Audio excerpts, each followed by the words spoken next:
네, 포커스 인제주 이어가겠습니다. 대선에서 지방선거까지 몇 달을 선거에 집중하다 보니 이제서야 제주 환경과 관련된 여러 이슈들이 나타나고 있습니다. 최근 한라산 중산간에 새로운 취수원을 개발하는 교래 정수장 건설 계획이 나와서 논란이 되고 있습니다. 김동훈 기자와 자세한 얘기 나눠보겠습니다. 자, 이 한라산 중산간 교래리에 이 정수장을 만드는 계획이 나와서 논란이 되고 있는데 지금 당장 상수도가 부족한 것도 아닌데 왜 제주자치도가 이 교래 정수장을 만들려고 하는 겁니까? 예, 결론부터 말씀드리면 사실 제주 지하수를 사용하는 주요 상수원들은 앞으로가 더 걱정이기 때문입니다. 제주 지역 주요 상수원들이 모두 저지되어 있다 보니까 수질 악화 문제가 지금 대두되고 있거든요. 대표적으로는 한림정수장에서는 수백억 원을 들여서 고도정수 시설이 설치됐고 조천, 삼양 등에서도 그렇고 질산성 질소 문제로 수질이 점차 악화되고 있습니다. 이 수질 악화는 단순히 먹는 물 기준을 넘는 게 문제가 아니에요. 하나의 경향성이거든요. 지속적으로 상승 경향이 나타나고 있는 게 지금 문제입니다. 게다가 인구 증가와 관광객 증가까지 더해지면서 오는 2040년에는 제주시 동지역 생활용수가 한 3만 8천 톤가량이나 모자랄 것으로 예측되기도 했습니다. 제주 상하수 본부 입장에서는 꼭 필요하다는 사업이라며 속도를 낼 수밖에 없는 상황이었던 거죠. 2040년에 물 부족이 이르니 미리 만들어 두자 이건 것 같은데 이 교래 정수장을 만들 경우에 하루 취수하는 양이 제주개발공사에서 삼다수를 생산하기 위해서 뽑아내는 양하고 맞먹는다면서요? 예, 이번에 지하수 개발 허가를 신청한 거는 하루 4,000톤 규모에 불과합니다. 지하수 공 4개를 뚫겠다는 건데요. 하루 4,000톤 규모는 어느 정도냐면 현재 삼다수 취수량이 4,600톤 정도입니다. 거의 비슷하네요. 지금 하지만 앞으로 계속 증설이 이루어질 수밖에 없는 상황이기 때문에 현재 교래 정수장 위치가 삼다수 취수원 위치랑 한 2km 정도밖에 떨어지지 않았단 말이에요. 그러니까 각 유역 행정구역이 아니라 물이 모이는 유역들이 있습니다. 그 표선 유역도 있고 조천 유역도 있고 이렇게 16개 유역으로 구분이 되는데 현재 개발 위치가 표선 유역 최상류에 위치하고 있습니다. 삼다수 취수에도 영향을 미칠 수 있다는 얘기고요. 게다가 제가 취재를 해보니까 삼다수 측, 개발공사 측에서는 그 지하수 관정 개발에 대한 과정도 모르고 지금 하는지도 모르고 있었습니다. 개발공사하고 협의가 전혀 안 된 상태로 가는 거군요.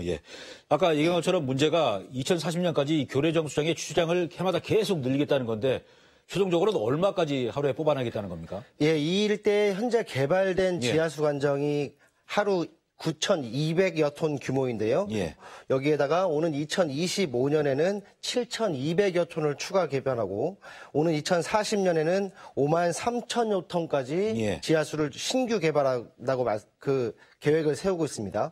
인근의 삼다수 취수 허가량의 현재 10배가 넘는 거죠. 계획상으로 보면. 지금은 4,000톤 신청해놓고 나중에는 5만 3천 톤을 뽑아내겠다. 그렇죠. 10배가 넘기 때문에 문제가 되는 거고요. 아까 말씀드린 대로 표선 유역 하루 취수 허가량 나간 게 지금 7만 6천 톤 정도인데 거기에 한 70% 이상이나 되는 5만 3천여 톤을 집중적으로 개발하겠다고 하는 게 문제라고 볼 수 있겠습니다. 이 교래 정수장 개발이 논란이 되고 우려의 시각이 많은 게 사실 수자원을 확보하는 방법이 여러 가지가 있는데 그중에 가장 쉬운 게 정수장 만드는 거지 않습니까? 그래서 지금 더 논란이 되는 거고. 그렇다고 볼 수 있습니다. 우선 상수도 상당수가 지금 지하로 빠지고 있잖아요. 그 유수율 때문에 지금 관정 노후 등으로 해서 계속 빠지고 있는데 그런 부분에 대해서는 전혀 신경 쓰지 않고 무작정 지하수 개발을 시도하는 게 과연 맞는지 의문입니다. 게다가 아직 오염되고 있는 기존 상수도 관정에 대한 보호관리 방안도 지금 나오지 않은 상태잖아요. 가장 기본적인 대책이 나오지 않은 상태에서 가장 편하게 지하수 개발을 택하고 있다는 지적이 나오는 이유라고 볼 수 있겠습니다. 지하수 관리 선진국에서는 상수원 주변에 대한 구체적인 오염이나 고갈에 대해서 평가 프로그램들이 지금 마련되어 있거든요. 제주는 하지만 아직 그런 것조차 마련되지 않은 상태라고 볼 수 있습니다. 그러니까 쓸 수 있는 물은 안 쓰고 새로 개발하는 게 문제다 이거고. 지금 유수율 얘기하셨는데 정수장에서 그 가정집의 수도꼭지에서 나올 때까지 물이 공급되는 그 비율을 유수율이라고 하는데 지금 제주도의 유수율이 50%가 안 되지 않습니까? 결국 절반 이상이 오다가 다 새버린다는 건데 맞습니다. 이 유수율을 높이려고 2016년부터 1,400억 원을 투자했는데 그동안 4.4%밖에 올라가지 않았다면서요. 예, 그렇습니다. 제주자치도가 2025년까지 예. 상수도 유수율을 85%까지 끌어올리겠다면서 2016년에 종합대책을 추진해 왔지 않습니까? 제주도의 상수도 유수율이 전국에서 가장 낮았기 때문입니다. 생산된 수돗물 절반이 아까 말씀하셨듯이 지하로 지금 줄줄 새고 있다는 얘기인데요. 제주자치도가 3,900여억 원을 투입해서 그 44.5%였던 상수도 유수율을 2025년까지 불과 3년밖에 안 남았지만 85%까지 끌어올리겠다라고 하는 게 주요 내용이었습니다. 현재까지 1,400억 원이 넘는 예산이 투입됐는데 고작 지금 현재는 48.9%, 44%포인트 정도밖에 4.4%. 예. 4.4%포인트 높아졌을 뿐입니다. 예. 제주자치도 감사위원회가 남는 예산을 전부 다 투자하더라도 목표 유수율을 달성하기 어렵다라고 지적한 것도 바로 이 때문입니다. 목표 기한 연장도 현재 검토되고 있는데요. 달성이 될지는 아직 미지수라고 볼 수 있겠습니다. 이렇게 중간에 새 나가는 수돗물만 챙겨도 정수장 한 2개의 몫은 될 것 같습니다만. 예, 맞습니다. 근데 이게 막대한 예산을 쏟아부었는데 왜 유수율이 올라가지 않는 건가요? 제주자치도는 2016년부터 노후 상수도관도 교체하고 상수도 관망 블록 시스템을 연결하는 사업을 계속 해오고 있는데요. 매년 수백억 원씩 예산이 투입되고 있지만 필요한 예산보다 훨씬 턱없이 부족한 게 가장 큰 문제고요. 그리고 원자재 가격이 계속 상승하고 있지 않습니까? 상승하다 보니까 노후관 교체도 계획대로 진행되지 않고 있다고 합니다. 뭐 이런 시설을 하게 되면 정수장 만들게 되면 또 수도금 올라가는 거 아닙니까 또?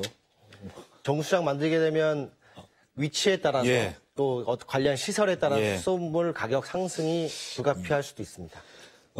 뭐 지난해 뭐 강정정수장의 어떤 그 취수원이 오염되면서 정수장 가동도 중단되는 일이 있었는데 실제로 이 광역 상수원들이 얼마나 지금 오염이 심각한 상황인지요? 그러면. 예, 사실 강정정수장 유충 사태는 시작에 불과할지도 모릅니다. 당시 유충 사태가 발생한 것은 정수 처리 과정에 제대로 거르지 못했기 때문입니다. 강정정수장이 용천수를 이용하기 때문에 지하수를 물론 용천수가 지하수이긴 합니다만 지하에서 직접 빼는 거랑 나온 용천수를 쓰는 거랑 다른 개념이잖아요. 가장 중요한 거는 완전히 지하수만을 이용하는 광역 상수원은 아예 차원이 다른 문제입니다. 지금 지하수를 사용하는 상수원은 그동안 환경부의 정수처리 기준 적용에서도 지금 제외됐던 상황이었거든요. 이 제외됐다는 게 문제가 있다는 얘기가 아니라 지하수를 사용해서 별다른 약품 처리 없이 보내도 될 만큼 깨끗했다는 의미예요. 하지만 최근에는 이런 인증에서 계속 탈락되고 있습니다. 대표적인 지하수 자체가 지금 오염돼 있다. 애월 정수장인데요. 애월 정수장은 지난 2007년부터 간헐적으로 대장균들이 계속 검출되고 있습니다.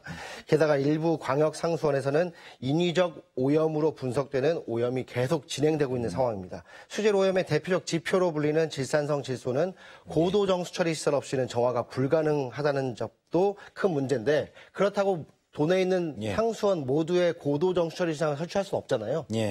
가장 큰 고민거리라고 볼 수 있겠습니다. 그리고 이 교래 정수장을 만들겠다는 것이 해발 500m의 중산간 고지대입니다. 즉 정수장이 해발 500m 있으면 취수원은 더 높은 곳에 있어야 되니까 한라산으로 더 올라가야 된다는 건데 이러면 뭐 다른 문제가 생기지 않을까요? 우선 상수도 시스템을 먼저 봐보겠습니다. 지하수를 개발하는 취수원이 있고 이 물을 모아서 정수합니다. 지하수 광역상수원 평균 고도가 지금 기존의 광역상수원 평균 고도가 120m 정도 고도거든요. 그보다 4배나 높은 곳에 정수장을 설치하겠다는 얘기입니다. 앞서 말씀드린 대로 정수장은 취수원에서 물을 끌어오른다고 했잖아요. 취수원이 낮은 곳에 있으면 어떻게 되겠습니까? 펌프를 올려야 되니까 비용이 많이 들어요. 가압을 해야겠죠. 가압을 해야 하기 때문에 추가로 공사비도 많이 들 수밖에 없고 그러면 생산 단가가 오르게 됐습니다. 그러면 남은 거는 정수장보다 위쪽에서 개발해서 자연 유하로 내려서 정수장에 보내는 이 방식밖에 개발될 수 없다는 얘기라서 앞으로 좀 논란이 더 될 것 같습니다. 한라산 아주 중턱에 큰 연못이 하나 생기겠네요. 잘못하다가. 근데 이 아까 말한 것처럼 표선지역 최상류에서 물을 뽑게 되는데 그렇게 되면 이게 그 해안 지역 지하수에 어떤 영향을 미치지는 않을까요? 그렇습니다. 뭐 관련해서 주변 환경 조사라든지 그런 걸 해봐야 되는 거 아니냐 얘기가 나오는데 지하수 개발에 앞서서는 지하수 영향 조사라는 거를 좀 하긴 합니다. 하지만 매우 단기간에 이루어지는 기초 조사에 불과하고요. 가장 중요한 거는 광역 상수원에 대한 전반적인 사후 조사 사후 관리가 이루어졌냐라는 점인데 광역상수원 사업은 지난 1994년부터 2단계에 걸쳐 진행됐는데요. 농번기 때 주로 사용하는 농업용수와 달리 생활용수는 24시간 365일 계속 돌아가잖아요. 예. 막대한 양이 취수되는 상황에서 그동안 하류 지역이나 인근 지하수의 영향에 대한 사후 평가가 이루어진 것은 극히 드뭅니다. 지하수를 뽑아왔는데 영향이 있는지 조사를 해본 적이 해야겠다. 없어요. 예. 취재해보니까 지난 2020년 11월에 대전과 함경 유역을 중심으로 처음으로 사후 조사가 있었고요. 지난해 말에 남원의 광역상수원에 대한 영향 분석 조사가 이루어졌을 뿐입니다. 현재 달랑 2차례 정도밖에 진행된 적이 없다는 얘기죠. 여기에 문제는 또 있습니다. 남원 지역 사후 평가 결과로에는 수위 하락 영향이 없었다는 연구 결과가 나왔고요.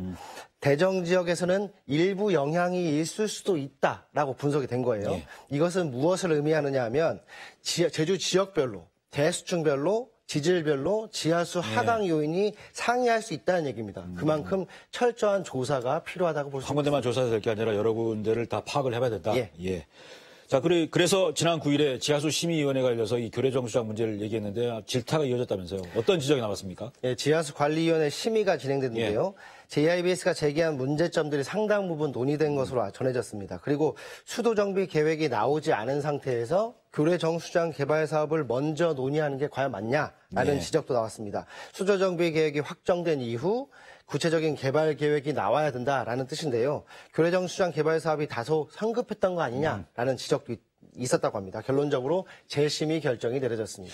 근데 이 재심의 결정이 나오긴 했지만 이게 교례정수장 계획이 백지화된 게 아니고 언제든지 다시 추진할 수 있는 그런 상황 아닙니까, 그러면? 예, 그렇습니다. 교례 정수장 개발 사업은 다시 심의에 올릴 수 있는 상황입니다. 현재 먹는 물이 지금 아까 생활용수 부족할 거라고 말씀드렸잖아요. 저지대 상수원 오염이 지금 가속되면 상하수도본부의 사업 추진에 탄력이 받을 수밖에 없는 상황입니다. 단순히 게다가 지금은 상하수도본부에서 지하수 영향조사만 거쳐서 신청만 하면 사실 심의가 이루어질 수 있는 구조거든요. 그리고 이번 지하수관리위원회에서도 아예 부결시킨 게 아니라 수도정비 계획에 포함되면 다시 검토해보겠다. 이 내용이기 때문에 앞으로 사업이 추진될 가능성은 상당히 높다고 할 수 있겠습니다. 근데 이 대규모 지하수 개발이라는 게 환경에 직접적인 영향을 미치는 거라서 충분한 공론화 과정을 거쳐야 되는데 제가 알기로는 지하수 개발과 관련해서 공론화하는 그런 절차가 없는 것 같은데 실제 어떻습니까? 예, 전혀 없습니다. 가끔 우리가 생각하기로는 지하수 생산량 등에 대해서 도의회 동의 심의를 받는 경우를 좀 볼 수 있었지 않습니까? 가끔 볼 수도 있었고 그건 삼다수 같은 먹는 샘물의 경우에 그렇습니다. 상수도 같은 경우에서는 도민들이 그 물을 쓰잖아요. 도의에서 동의를 다시 받을 필요가 없다. 이런 취지인데요. 전혀 공론화 과정이 없다는 얘기죠. 하지만 이렇게 대규모로 취수가 이루어지고 지역적으로 혹은 하류 지역에 어떤 영향을 미칠지 모르는데 전혀 공론화 과정 없이 진행되는 것은 문제라고 볼 수 있기 때문에 관련돼서 지하수 관리 조례 개정이라든지 뭐 공청회 요청이라든지 등을 통해서 제도 개선이 같이 보완돼야 될 것으로 보입니다. 이런 그 결론에 대해서 제주도 상하수도본부에서는 어떤 입장을 내놓던가요? 현재는 같이 그 지하수관리위원회에서 결정된 사례를 좀 지켜보자. 그리고 수도 정비 계획에 지금 들어가 있으니까 하자라는 입장이고, 그리고 신규 국비 개발 사업에 이미 교례 정수장에 포함되어 있는 상황이 그래서 계속 지속적으로 추진하겠다. 이거는 무조건 필요한 사업이다라고 하는 입장을 계속 보이고 있는 상황입니다. 교례리 주민들은 정수장 생기는 걸 알고 있습니까? 잘 모르고 있습니다. 현장에서 가서 봤을 때도 이쪽에 현장에서 어디에 생기는지 정수장이 왜 만들어지는지 이런 걸 전혀 모르고 있는 상황이라서, 게다가 거기 현장이 곶자왈 안쪽이거든요. 곶자왈 안쪽이라서 곶자왈 훼손 논란에서 또 불거질 수 있고, 정수장이 생긴다면 그 옆에 개발도 가능하잖아요. 했을 때는 앞으로 조금 더 논란이 될 가능성이 높아 보입니다. 이게 중산간이라서 더 걱정이 되는 부분이 있는 것 같고요. 뭐 이러다 보니까 당장 어떤 효율적인 물 관리 정책이 필요한 상황인데, 오영훈 당선인 인수위원회 측에서는 이런 문제에 대해서 어떤 방향의 뭐 검토 같은 게 혹시 되고 있는지요? 현재 그 전임 도정, 그러니까 지금 아직 당선인이기 때문에 도정이 아니기 때문에 그동안 제주도가 추진했던 물 관리 정책 방향이라고 하는 게 통합 물 관리 쪽에 지금 포커스가 맞춰져 있습니다. 통합 물 관리가 나쁘다는 얘기가 전혀 아닙니다. 물 관리를 위해선 각 분야에 산재된 것들을 모아서 컨트롤할 수 있다면 그야말로 좋은 정책입니다. 때문에 많은 사람들이 통합 물 관리라고 하면 좋은 방향으로만 생각하기 일쑤인데요. 인수위에서는 지금 전혀 확정된 게 없다고는 하지만 만약 통합 물 관리를 한다면 농업 용수 분야, 대체 수자원 분야 등을 전부 다 통합하는 방향으로 될 가능성이 지금 높습니다. 단순히 각 분야에서 물 정책만 빼와서 이루어지는 정책은 실패할 가능성이 매우 높습니다. 예를 들면 농업용수라고 했을 때 농업 기반 시설로 현재 분류가 돼 있단 말이에요. 정부에서도 농림부에서 그걸 관할합니다. 수자원 관리국에서 과연 농림부랑 같이 예산 협조라든지 그런 게 가능할지 약간 의문이고요. 부서도 달라서 관리의 효율성도 떨어질 것으로 보입니다. 지금처럼 각 부서 간 지하수 문제로 의견이 엇갈렸을 경우에는 지금도 항상 충돌하거든요. 지금처럼 계속 충돌할 가능성이 농후하다고 볼 수 있겠습니다.